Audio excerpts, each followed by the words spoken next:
বন্ধুরা, আমলকি তো অনেকভাবে খেয়েছো, কাঁচাও খেয়েছো, নুন দিয়েও খেয়েছো, মশলা দিয়েও খেয়েছো, কিন্তু এইভাবে কি খেয়েছো কোনোদিন? জানো তো আমলকি খেলে অনেক উপকার হয়। তা আমি কতগুলো আমলকি কিনে নিয়ে এসেছিলাম, সেগুলো ভালো করে ধুয়ে নিয়েছি। এবার আমার কর্তার কাছে দিয়েছি, এগুলো কুড়িয়ে দাও একটু। সেদিন ছুটি ছিল বলে বাড়িতে ছিল, তার জন্য কাজ দিয়ে দিয়েছিলাম, বসে থাকবে কেন, একটু কাজ দিয়েছিলাম। বেশ ভালো করে কুড়ে দিয়েছি। এটা খুব সাবধানে করাতে হয়, একটু শক্ত তো, একটু ভালো করে করাতে হয়। তো একদম পাতলা পাতলা করে না করালেও হয়, একটু মোটা মোটা করে কুড়িয়ে দিলে হয়। ও করাতে থাকুক, আমি একটু মশলা করে নিচ্ছি। এক চামচ জিরে আর 1 চামচ মৌরি দিয়ে একটু কড়াইয়ের মধ্যে শুকনো কড়াইতে দিয়ে বেশ লাল লাল করে ভেজে নেবো। কিছুটা ভেজে নেওয়ার পরে আমি এর মধ্যে 1 চামচ জোয়ান দেবো। জোয়ানটা তো পরে দিতে হয়, কারণ ওর সাথে দিলে তো বেশি ভাজা হয়ে যাবে, জোয়ানটা পুড়ে যাবে। আর মৌরি আর জিরেটা ঠিক ভাজা হবে, যার জন্যে জোয়ানটা একটু পরে দিতে হয়। তো জোয়ানটা একটু পরে দিয়ে বেশ ভালো করে লাল লাল করে ভেজে নিলাম। বেশি ভাজলে হবে না, তাহলে আবার তিতো হয়ে যাবে মশলাটা। ঠিক এইভাবে ভাজতে হবে, দেখুন কেমনভাবে ভেজে নিয়েছি, ঠিক এইভাবে ভাজতে হবে। এবার আমার ভাজাটা হয়ে গেছে। আমি এবার গ্যাসটা বন্ধ করে দিয়ে আমি কড়াই থেকে একটা মিক্সির বাটিতে আমি এগুলো নামিয়ে নেবো। নিয়ে এটা বেশ ভালো করে গুঁড়ো করে নিতে হবে। একটু ঠান্ডা করেই করাবো, তাহলে বেশ ভালো গুঁড়ো হয়ে যাবে।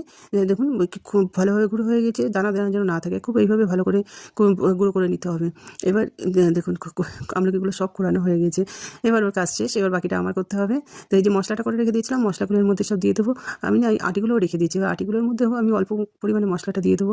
আটিগুলোর মধ্যেও তো লেগে আছে আমলকি অনেকটা, তার জন্য আর ফেলিনি। তার মধ্যে মশলাটা দিয়ে দেওয়ার পরে আমি এর মধ্যে আমার বিট নুনের চামচটা অনেকটাই ছোটো, তা আমি উঁচু উঁচু করে 4 চামচ লবণের মধ্যে দিয়ে দিলাম। যদি লাগে আবার পরে দিয়ে নেবো, সেটা একটু মুখে দিয়ে পরে দেখতে হবে, যার জন্য আমি 4 চামচ দিয়ে দিলাম।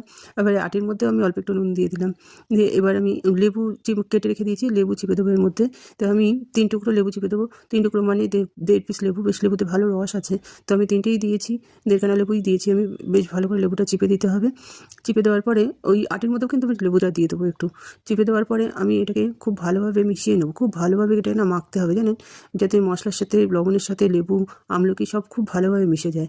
তো এইভাবেই খুব ভালোভাবে মেখে নিতে হবে। খুব ভালোভাবে দেখুন, এটাও আমার মাখা হয়ে গেছে।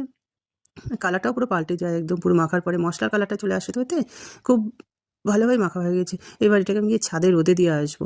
জল বেরোয়নি, দেখেছেন ঝরঝরেই হয়েছে। এটা থেকে জল বেরোয় না খুব একটা, খুব হালকা হালকা জল বেরোয়। তো এবার আমি এটাকে ছাদে নিয়ে যাবো, ছাদে গিয়ে রোদে দিয়ে আসবো। ছাদে রোদটাই তো টানা রোদ থাকে, যার জন্য ছাদে গিয়ে রোদ দেবো। রোদ উঠেছিল, সেই রোদে দেখুন একদম ঝরঝরা হয়েছে, একদম ভালোভাবে শুকিয়ে গিয়েছে। আর খেতেও এত সুস্বাদু হয়েছে না, খুব ভালো হয়েছে খেতে। দেখুন আটগুলোও শুকিয়ে গেছে, এগুলো মুখে দিতে বেশ ভালোই লাগে। তো এইভাবে একবার করে খেয়ে দেখবেন। অনেকভাবেই তো আপনি কি খেয়েছেন, এভাবে তো আর খাননি।